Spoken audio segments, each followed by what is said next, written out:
The gate agent tore the first-class ticket in half. Oops! Michelle Carter's manicured fingers released the pieces, watching them flutter to Dr. Amara Washington's feet. System error. You'll need to purchase another ticket, in economy. Terminal C erupted. Phones pivoted like weapons. Another one of those black stories, live-streamed to millions. But Dr. Washington didn't reach for the torn ticket. Instead, she smiled, the kind that made Michelle's hands tremble. 10 minutes to departure, the board flashed. Security circled. A businessman laughed. Finally, someone putting them in their place. These real-life stories always ended the same way. Except Dr. Washington was texting someone, her fingers steady while Michelle called for backup. In her Hermes bag, an unmarked leather folder waited. These weren't touching stories anymore. Have you ever witnessed the exact moment a hunter realizes they've become prey? The torn halves of the ticket floated down like autumn leaves. $8,700 in confetti. Michelle Carter stepped on one piece with her red bottom heel, grinding it into the terrazzo floor. The sound paper against grit made several passengers flinch. Oops again. Her voice dripped honey over poison. These old terminals, so much static, makes paper so fragile. Dr. Washington knelt, collecting both pieces. Her fingers didn't shake. The departure board above them flickered. Flight 447 to Tokyo. Boarding closes in 9 minutes. A young black woman shoved through the crowd, nearly dropping her phone. Oh my God! Oh my God! Her hands trembled as she focused the camera. I'm live. Everyone needs to see this. She had her ticket out. This woman just snatched it and ripped it. The viewer count climbed like a slot machine. 2,847, 5,291, 11th, 436. Security concern. Brad Stevens appeared, cologne preceding him, something expensive trying to mask something cheap. His wedding ring caught the light as he gestured dismissively. Ma'am, our system flagged your booking. These things happen with irregular purchase patterns. Irregular? Dr. Washington's voice carried the kind of calm that preceded hurricanes. Third-party sites. Brad's tongue clicked against his teeth. They target certain communities with deals that seem too good to be true. You understand. The word certain hung between them like a noose. From the priority line, a silver-haired man in a Brioni suit laughed. Christ, every week it's something. They buy stolen tickets, then act surprised. He flashed his boarding pass at Michelle. Real passengers are waiting, sweetheart. Michelle actually curtsied. A tiny, mocking bob. So sorry for the delay, Mr. Davidson. You'll be seated momentarily. Dr. Washington's phone buzzed. The caller ID read, Tokyo Team. She declined it, typing instead, Situation escalating, Flight 447. 3 dots appeared immediately. Then, Legal on standby. Recording? She raised her phone slightly, catching Brad's nervous swallow, Michelle's predatory smile, the security guards approaching with their hands already on their belt equipment. Ma'am's being aggressive, Michelle announced, loud enough for the gates across the terminal to hear. I feel unsafe. The live stream comment section exploded. Here we go again. She attacking nobody. Typical angry black woman act. Get a lawyer, sis. This why I don't fly anymore. 41,000 viewers now. The hashtag #FlyingWhileBlack auto-populated. Officer Kyle arrived first, young and eager, his hand resting on his taser like a comfort toy. Officer Martinez followed, older, his eyes already exhausted by what he knew was coming. Trespassing complaint? Kyle asked Michelle, not Dr. Washington. Fraudulent ticket. Refusing to leave. Creating a disturbance. Michelle counted on her manicured fingers. Should I continue? In the corner of Dr. Washington's vision, a figure in an immaculate navy suit moved closer.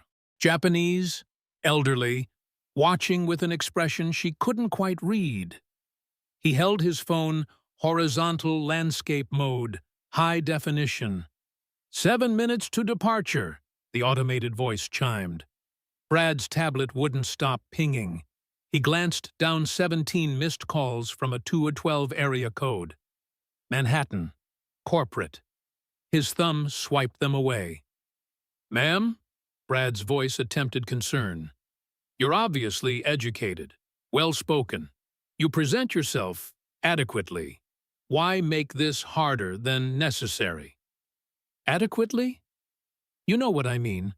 His eyes flickered to her bag. That's a nice purse? Real? The insult landed exactly as intended.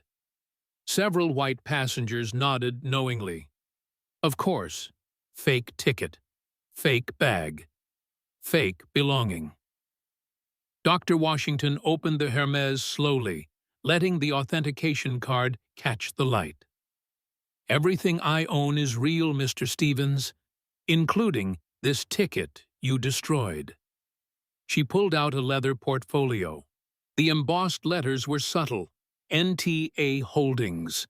Michelle's laugh tinkled like breaking glass. Oh, she has a business card holder. How impressive. The Japanese man stepped forward. Excuse me. His English was accented but precise. This woman, I know her. Michelle's hand flew up. Sir, please don't engage. I am Hiroshi Tanaka, CEO of Asia Pacific Airways. He bowed slightly to Dr. Washington. We have meeting. Tuesday, Imperial Hotel. Brad's tablet erupted. The screen filled with notifications so fast the device froze. 5 minutes, Michelle announced triumphantly. Dr. Washington noticed something. Brad's hands were shaking. Not from anger. Fear. He kept glancing at his tablet, then at her, then at the security cameras. She typed quickly. Execute Protocol 7. Protocol 7? A new voice. The pilot had emerged from the jet bridge, his face flushed. Did someone say Protocol 7? Brad went white. That's not... Nobody said... I did. Dr. Washington's smile was a blade. In exactly 3 minutes, you'll understand why. The live stream hit 100,000 viewers. CNN's verified account appeared in the comments. TMZ was already drafting headlines. Officer Kyle reached for Dr. Washington's arm. Ma'am, you're coming with us. Officer. She didn't move. Before you touch me, you should know that Clement, Brooks, and Associates is on the line. She showed her phone screen, a law firm's conference call, participant count, 7. They're recording everything. That firm just won a $100 million judgment against Delta for a similar incident. Kyle's hand froze. 2 minutes, Michelle sang. Dr. Washington pulled a single document from her portfolio. Just the corner, just enough for Tanaka to see. His eyes widened. He immediately pulled out his phone, speaking rapid Japanese. Brad's phone rang. He looked at the screen and dropped it. The CEO's name glowed from the shattered glass. 30 seconds, Michelle announced. Dr. Washington looked directly into the live stream camera. What happens next will change everything. Keep watching. Her phone buzzed. A text from an unlisted number. All networks alerted. Protocol 7 confirmed. God help them. 10 seconds until gate closes. Michelle's fingers danced over her keyboard, already typing the incident report that would justify everything. Suspicious passenger refused lawful orders. 5 seconds. Dr. Washington stood perfectly still. A bead of sweat rolled down her temple, the only sign she felt anything at all. 3. Officer Kyle's hand tightened on her wrist. His wedding ring dug into her skin. 2. The Japanese CEO Tanaka stepped backward, phone pressed to his ear, speaking in rapid-fire Japanese that sounded like a prayer or a warning. 1. The gate door sealed. The sound echoed like a vault locking. For 3 heartbeats, nothing happened. Then Brad's tablet screamed an emergency alert tone that made everyone jump. Every screen in Terminal C flickered once, twice, then displayed, "System override. Federal Protocol 7 initiated." "What the hell?" Brad started. The pilot's voice crackled over the intercom. "Ladies and gentlemen, we've been ordered to hold by air traffic control. All passengers, please remain." The intercom cut to static. Then a different voice, mechanical and official. "This is an automated federal advisory. Flight 447 is under administrative hold pending investigation. FAA Regulation 247.3. Michelle's fingers froze over her keyboard. That's not a real regulation." "It is as of yesterday," Dr. Washington said quietly. "Emergency provision. Signed by the Secretary of Transportation." Brad lunged for his shattered phone, trying to call legal. Glass bit into his thumb. Blood spotted the screen as he dialed. "They're not going to answer," Dr. Washington told him. "Check the news." Someone in the crowd already had CNN pulled up. Breaking. Atlantic Airlines under federal investigation for systematic discrimination. The live stream viewer count spun like a slot machine. 200,000, 300,000, 400,000. "You planned this," Michelle whispered, mascara creating twin rivers down her cheeks. "You set us up. I gave you 47 chances." Dr. Washington pulled a small notebook from her bag. 47 flights in 6 weeks. Different cities, different times, same result. She flipped through pages. Miami, denied upgrade despite empty first class. Dallas, told my ticket was suspicious. Chicago, randomly selected for additional screening. Denver, "Shut up!" Michelle screamed. "Shut up, shut up, shut up!" The crowd recoiled. Phones swiveled toward Michelle's breakdown. "Ma'am, calm down," Officer Martinez said, but he was looking at Michelle now, not Dr. Washington. A white businessman from the priority line stepped forward. "This is ridiculous. So what if she had to fly economy? Some of us earned our status." "How?" Dr. Washington turned to him. "How did you earn it, Mr. Davidson?" He puffed up. 20 years of loyalty. Million-miler status. I built my company from Redstone Logistics." Dr. Washington didn't even look at notes. Revenue last year, 12 million. Impressive. Davidson preened. "My company's revenue last year was 4.7 billion. She let that sink in.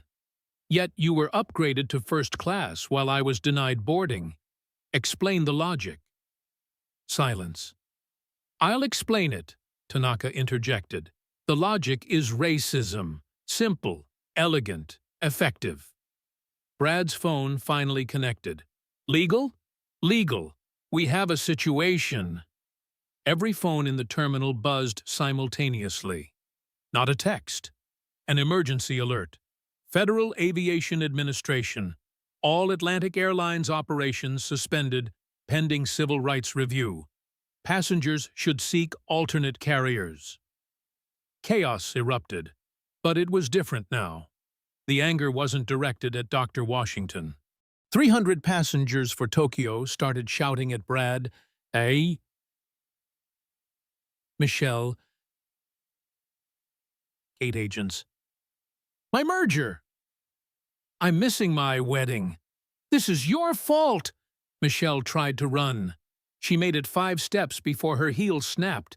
She went down hard. designer dress splitting at the seam.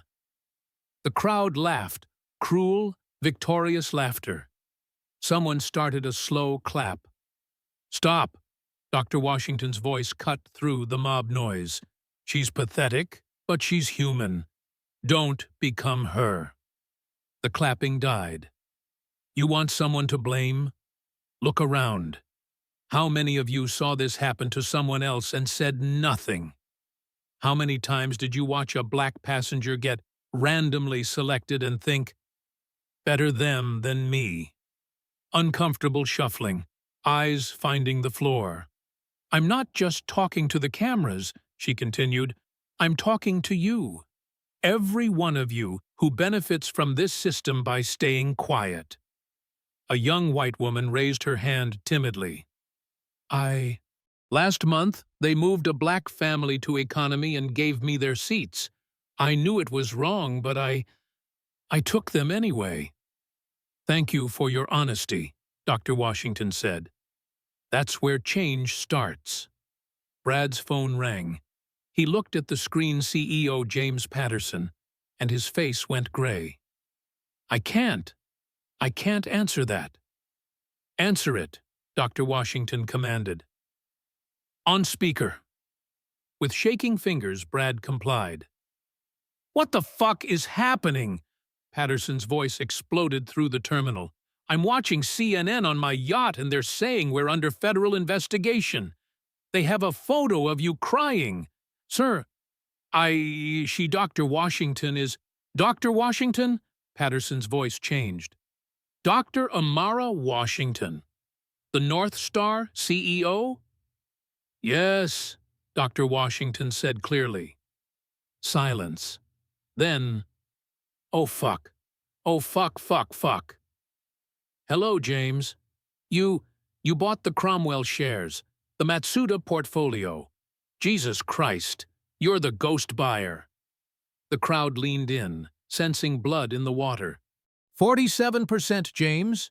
I'm your majority shareholder." The live stream hit 750,000 viewers. Airlines exposed took the #1 trending spot globally. "This is corporate espionage," Patterson sputtered. "Entrapment! I'll sue." "Sue your majority owner?" Dr. Washington laughed, but there was no humor in it. "With what money? I control the board as of—" She checked her phone. 6 minutes ago. A notification popped on Brad's tablet. Michelle's phone. Every Atlantic employee's device in the terminal. Emergency board meeting called. Agenda: vote of no confidence in CEO James Patterson. "You can't." "I just did." She pulled out a document, holding it up for the cameras. "Motion to remove James Patterson as CEO for gross misconduct, discrimination, and violation of federal law. I vote yes with my 47%. The Tanaka Consortium votes yes with their 12%. That's 59%, James. You're fired." Patterson's scream through the phone was primal. "Security," Dr. Washington said calmly. "Please take Ms. Carter and Mr. Stevens into custody. The FBI will want to speak with them." "FBI?" Michelle whimpered from the floor. A woman in a severe suit stepped through the crowd, badge raised. "Special Agent Chen. We've been monitoring Atlantic's discrimination patterns for 2 years. Dr. Washington's investigation gave us what we needed." "No," Brad moaned. No. I have kids. A mortgage." "You had choices," Agent Chen replied. "You chose wrong." As the security led them away, Dr. Washington turned to the cameras, to the million people now watching. "In 15 minutes, I went from being denied boarding to owning this airline. That's not power. That's preparation meeting opportunity." She pulled out one final document. "But I'm not keeping it." "Not keeping it?" The crowd pressed closer, breath held collectively. Dr. Washington pulled out a single document. Not a folder, not a presentation. Just one sheet of paper that would change everything. 47% ownership gives me control, but not absolute power. She let that sink in. Patterson still owns 12%. The board members collectively own 15%. Various funds hold the rest. Michelle, bleeding from her broken heel, laughed bitterly. So you can't do shit without them. Correct, Dr. Washington smiled. Unless, she turned the document toward the cameras. SEC filing, date stamped yesterday. Unless Patterson committed securities fraud. Brad's legs gave out completely. Security had to hold him upright. No, Patterson's voice crackled through the phone. No, that's impossible. James, did you tell shareholders about the federal investigation? Silence. The FBI approached you 6 months ago about discrimination complaints. Material information that affects stock value. You had 72 hours to disclose it. You didn't. My lawyers said, your lawyers are about to be disbarred. She pulled out her government phone, showed a text exchange. The SEC froze your personal assets 20 minutes ago. Securities fraud. Insider trading. You sold 3 million shares the day after the FBI contacted you. The live stream viewer count hit 3 million. Financial news networks were breaking into regular programming. If Patterson committed fraud, someone in the crowd said slowly, his shares can be seized. Already done, Dr. Washington confirmed. The government now holds his 12% in receivership, and guess who they've asked to manage it? She didn't need to answer. Everyone knew. 59%, Brad whispered. You have 59%. Actually, Tanaka interjected, 64. My consortium bought 5% this morning when the stock dipped on news of the investigation. Dr. Washington pulled out a second document. The nuclear option isn't destroying Atlantic, it's transforming it. The terminal screens flickered, then displayed a corporate structure that made everyone gasp. Not a non-profit fantasy. Something worse for the old guard. Something brilliant. Atlantic becomes a public benefit corporation, like Patagonia, like Kickstarter. Profit matters, but purpose matters more. That's still suicide, Davidson shouted. Shareholders will sue. Shareholders will profit. She showed a financial projection. Every airline that's improved customer service has seen stocks rise. Southwest up 300% over 10 years. JetBlue beating legacy carriers. Turns out, treating people well is profitable. Her phone buzzed. She answered on speaker. Dr. Washington, this is Sarah Chen from Black Rock. Black Rock, the world's largest asset manager, 9 trillion under management. We've been watching. Our ESG funds are prepared to invest $2 billion if Atlantic adopts your protocols. Discrimination is a liability we're tired of carrying. Vanguard is in for $1.5 billion, another voice called out, someone in the crowd on their own phone. My boss just confirmed. The terminal had become a trading floor. Fund managers calling in real time. Not charity. Business. Dr. Washington pulled out document 3. This one hurt to look at. Photos covering every inch. Every person Atlantic discriminated against. My team spent 3 years finding them. Not hundreds, not thousands. 17,431 documented cases. She flipped through pages. Know what's interesting? 60% are business travelers. Doctors, lawyers, engineers, people who fly weekly, people who switched airlines. That's, Davidson calculated, if they averaged 50 flights a year at $500 each, $4.3 billion in lost revenue, Dr. Washington finished.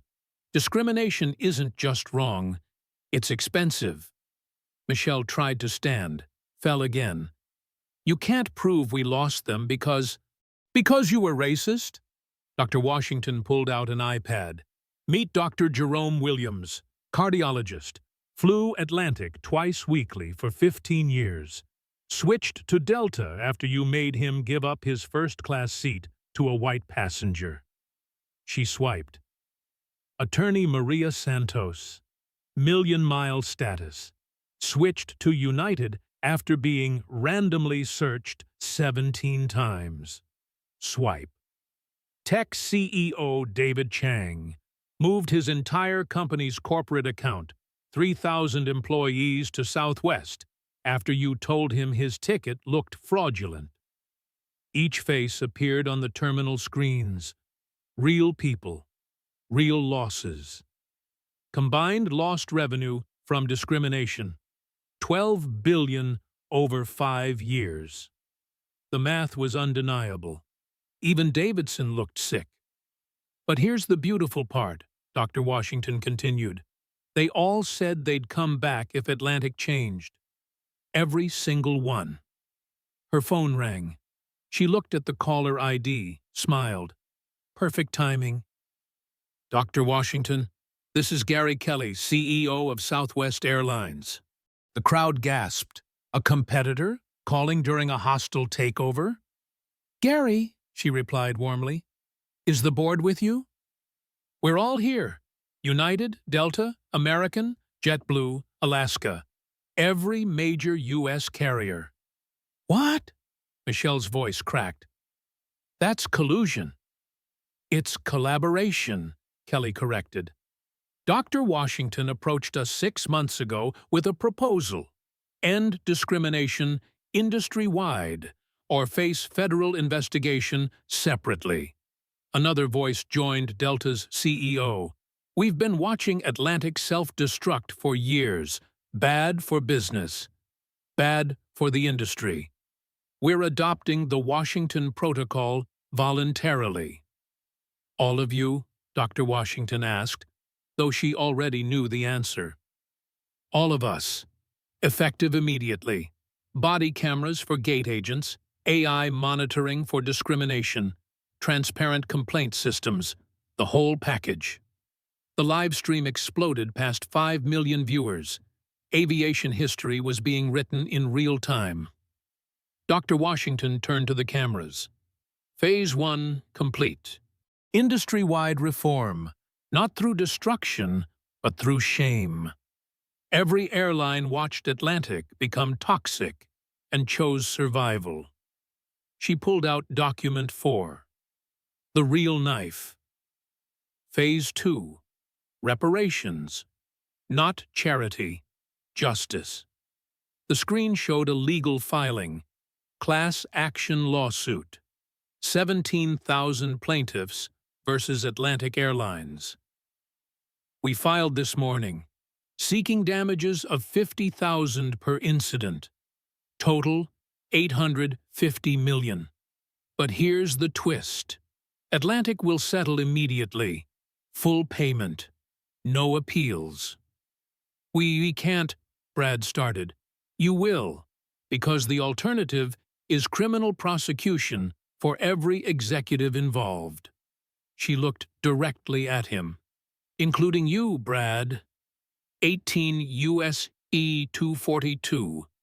Deprivation of rights under color of law. 10 years federal prison. Brad fainted. Actually fainted. Security caught him before he hit the ground. Phase 3, Dr. Washington continued, unmoved. Reformation. New slides appeared. Not fantasy renderings, actual contracts. Microsoft is providing AI systems for free. Google is handling data analytics. Amazon is managing logistics. They're not doing it for charity. They're doing it for access to 17,000 high-value customers who will remember who stood with them. Her phone buzzed. text from someone labeled Seattle. She read it aloud. Melinda French Gates Foundation commits $500 million for airport infrastructure improvements, focusing on accessibility and dignity. Real money, real commitments, real change. Phase 4, she said, voice rising. Leadership. She pulled out an envelope, handed it to Captain Morrison. Your termination letter. The crowd gasped. Morrison's face crumbled. You're fired as a pilot. She paused. You start Monday as VP of Customer Equity. Your job, ensure no one ever feels what these 17,000 people felt.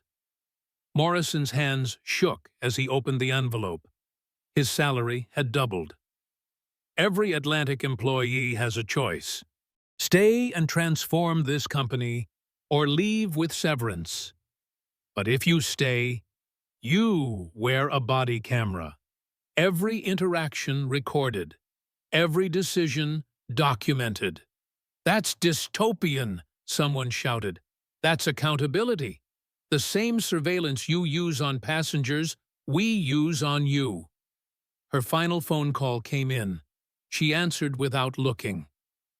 Dr. Washington, this is James Patterson. His voice was different, broken, defeated.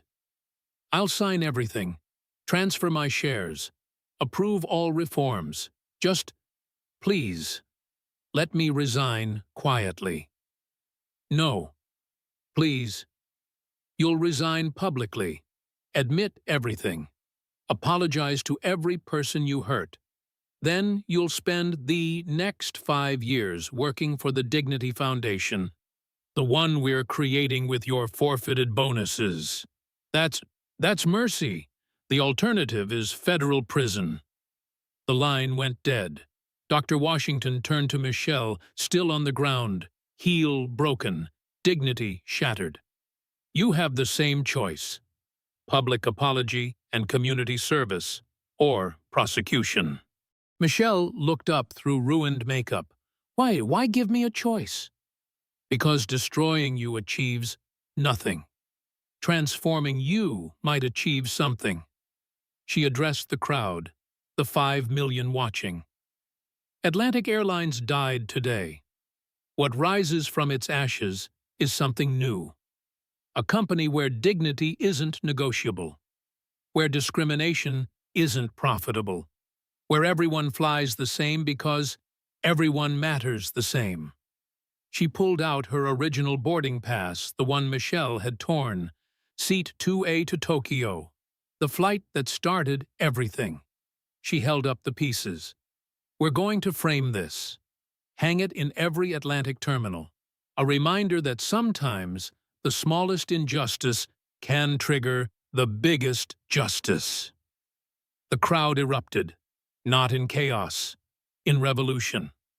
The Atlantic Airlines boardroom smelled like fear and expensive cologne going sour. 17 board members appeared on screens arranged around the walls, a digital coliseum where Dr. Washington sat alone at the center, the torn boarding pass placed before her like evidence at a trial. Recording this meeting is illegal, Leonard Hayes spoke first, his yacht's deck visible behind him. I'll have you arrested? Dr. Washington pulled out a court order. Federal Judge Martinez authorized recording as part of the investigation. Your lawyers were notified an hour ago. Hayes frantically typed on his phone. His face paled as he read the response. Shall we begin? Dr. Washington opened her portfolio, not dramatically, methodically, like a surgeon preparing instruments. Motion to... Margaret Chen started from Hong Kong. You don't have the floor, Margaret. Dr. Washington's voice cut through. I do. 59% controlling interest plus federal oversight gives me exactly that. She pulled up the first document on the room's screen. An email chain. Leonard, February 15th. Quote, the Memphis incident needs to disappear. Pay the woman whatever she wants, but get an NDA. We can't have another viral video of security dragging paying customers off planes. That was Margaret, February 16th. Reply all. Agreed. But maybe we should review our gate agent training. This is the 4th incident this month.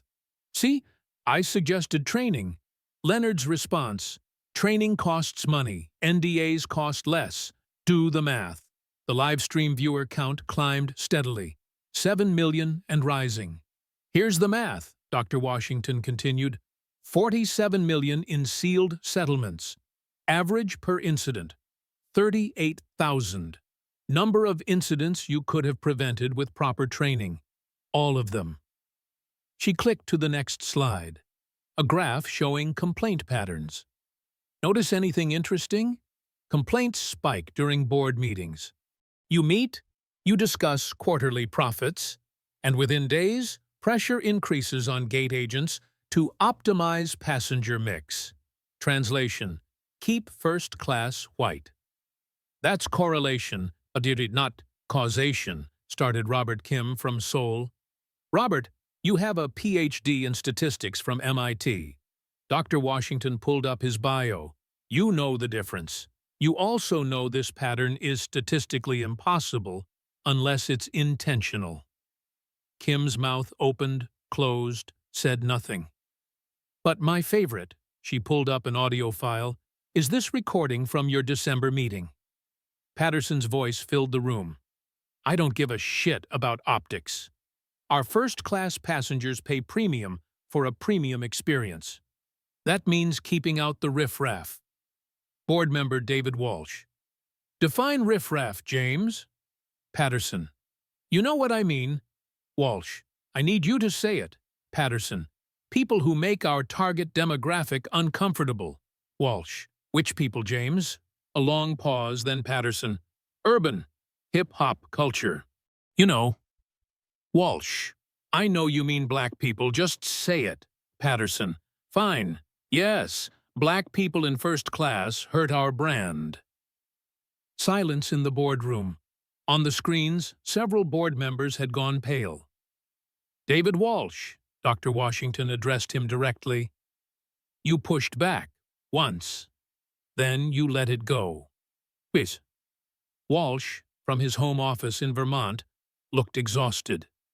He controlled the board. My venture firm needed the connection. So you traded your integrity for access. Yes. The single word hung there.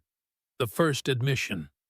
Motion to remove all board members except David Walsh, Dr. Washington announced. You can't just spare him because, Hayes started. I'm not sparing him. He's testifying. Federal immunity in exchange for full cooperation. Walsh nodded slowly.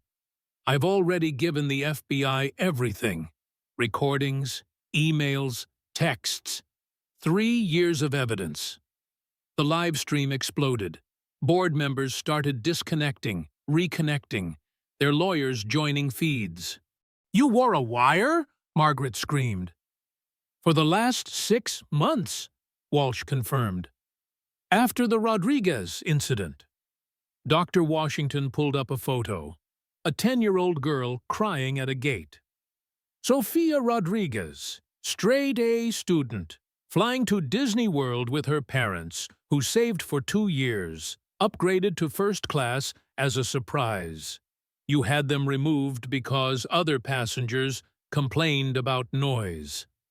She hadn't made a sound. The photo shifted to a video, Sophia's father being handcuffed while she screamed. That video has 90 million views, Dr. Washington noted. Atlantic's stock dropped 12%. You lost more fighting the lawsuit than you would have lost letting a family fly to Disney World. We need to vote, Hayes tried again. We did, electronically, while you were talking. She showed her phone.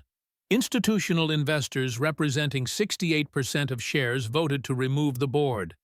You're done. This is a coup. This is capitalism. You forgot that shareholders have power when they organize. Her phone buzzed. She glanced at it, frowned slightly, the first crack in her composure. "What?" Hayes noticed. "Bad news? For you." She put the call on speaker.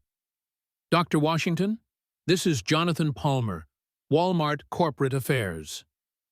Walmart, Atlantic's largest corporate account. 300 million in annual revenue. "We've been watching the live stream. Effective immediately, Walmart is terminating our corporate contract with Atlantic." The room erupted. Hayes screaming, Margaret crying, others frantically calling their lawyers. "Furthermore," Palmer continued, "we're directing all employee travel to airlines that adopt the Washington Protocol. That's 4 million flights annually." The call ended. Another began immediately. "Microsoft pulling corporate account. Effective immediately." Then another. "Amazon. Same. Our drivers, our executives. Nobody flies Atlantic until reforms are complete. Google out. Meta done. Chase Bank terminated." Each announcement hit like a physical blow. Atlantic's corporate revenue, 60% of total income evaporating in real time. Dr. Washington stood, walked to the window. "You have 1 hour to save Atlantic." "How?" Patterson's voice, broken, came through someone's phone. "Full confession, resignation, cooperation with federal investigation." She turned back. "Every board member signs a confession, forfeits all bonuses, and pays into the Victim Compensation Fund. Or Atlantic declares bankruptcy by market close. Stock goes to zero. You lose everything anyway, plus face criminal charges without immunity deals." The math was simple. Confess and lose most of their wealth, or fight and lose everything, plus freedom. "I need guarantees," Hayes started. "No." Dr. Washington's voice was steel. "You had guarantees. Every passenger had a guaranteed right to their seat. You violated those guarantees 17,000 times. Now you get nothing but a choice: confession or prosecution." Her phone showed a countdown. "Minutes until market close. 47 minutes, she noted. "Same as your percentage of hidden ownership, Leonard." Hayes went white. "How did you—" "Shell companies in the Caymans aren't as shell as you think." She pulled up documents. "You've been insider trading on discrimination complaints. Short the stock before viral videos. Buy after settlements." "That's securities fraud," Agent Chen noted from the corner. 20 years federal. 46 minutes, Dr. Washington announced. One by one, they broke. Margaret first. "I'll sign." Then Kim. "Me too." Within 10 minutes, all 17 had agreed. "Good." Dr. Washington pulled up a new screen. "New board of directors, pending shareholder approval." The names appeared. Chair, Jennifer Martinez, the Rhodes Scholar who'd missed her interview. Vice Chair, Captain Sully Sullenberger, the hero pilot who'd landed on the Hudson. Directors, a coalition of civil rights leaders, ethical investors, and— She paused. 3 current Atlantic employees who filed discrimination complaints that were ignored. "You're giving board seats to employees?" Hayes asked, incredulous. "To humans who understand humanity." The market close bell rang. Atlantic's stock had dropped 40%. "Tomorrow," Dr. Washington announced, "it rises 60% when reforms are announced. The corporate accounts will return, conditionally. But more importantly, 17,000 discriminated passengers will return unconditionally." She picked up the torn boarding pass. "This could have been avoided with simple human decency. Instead, you chose discrimination. Today, discrimination chose consequences." The live stream showed 10 million viewers. Ladies and gentlemen watching, Atlantic Airlines died today at 4:00 p.m. Eastern. What rises tomorrow is something else entirely. Something better. She looked directly at Patterson, wherever he was listening. Your press conference is at 9 a.m. Don't be late. History is watching. 6 months later, Terminal C had the same gates, same seats, same fluorescent lights, but something fundamental had shifted. The security checkpoint that morning, a black executive in an expensive suit wasn't randomly selected. A white teenager with a backpack was. The algorithm had been reversed, then eliminated entirely. True random meant truly random. Gate agent Sylvia Thompson watched her body camera footage from yesterday on her phone during break. A passenger had complained she was too friendly to those people. The recording showed Sylvia treating everyone identically. Her job was safe. The passenger was banned. "Never thought I'd be grateful for surveillance," she told her colleague Marcus, who'd been rehired after being fired 3 years ago for refusing to deny boarding to a black family. "It's not surveillance when it protects us too," Marcus replied. The real change was in the numbers Dr. Washington had presented to Congress that morning. Discrimination complaints, down 93%. Not because we hide them, but because they barely happen. Revenue, up 31%. Turns out, the millions of black and brown flyers who'd given up on Atlantic came back. Senator Hayes, no relation to Leonard, pushed back. "But your unity-class system, no first class, no economy, that's socialism." "It's capitalism," Dr. Washington corrected. "We charge based on distance and demand, not dignity. Peak times cost more. Red eyes cost less. But every seat is identical. The market loves it." She showed the data. Average ticket price had actually increased. When everyone got the same service, people paid more willingly. The human cost of change was visible in Michelle Carter's hands, red and raw from cleaning. The Dignity Foundation didn't just have her teaching. She cleaned the training center bathrooms, too. "Humility through humiliation?" a reporter had asked Dr. Washington. "Humility through humanity. She needs to understand what it feels like to be looked down upon." Michelle understood now. The way people avoided eye contact when she entered with her mop. The assumption she was invisible, uneducated, less than. "I treated people like they were nothing," she told her therapy group mandatory twice weekly. "Now I know how nothing feels." Brad Stevens had lost everything. House foreclosed. Wife divorced him. Kids wouldn't speak to him. He lived in a studio apartment, working 60 hours a week between the foundation and a night job. But something strange had happened. He'd found peace. "I was protecting a lie," he told Dr. Washington during their monthly check-in. "The lie that some people matter more. Living in truth, even poor truth, is better." The transformed Atlantic headquarters told the story. Patterson's executive floor had been converted to a daycare for employee children. His personal bathroom was now a meditation room. His $50,000 conference table was in the break room. Jennifer Martinez hadn't become CEO, that was fantasy. But she'd joined the board at 26, the youngest director in aviation history. Her voice carried weight because her story carried truth. "Every decision we make," she said at board meetings, "I ask, would this have let me make my Rhodes interview? If no, we don't do it." The actual CEO was Captain Sully Sullenberger. The hero pilot who'd landed on the Hudson understood something about putting passengers first.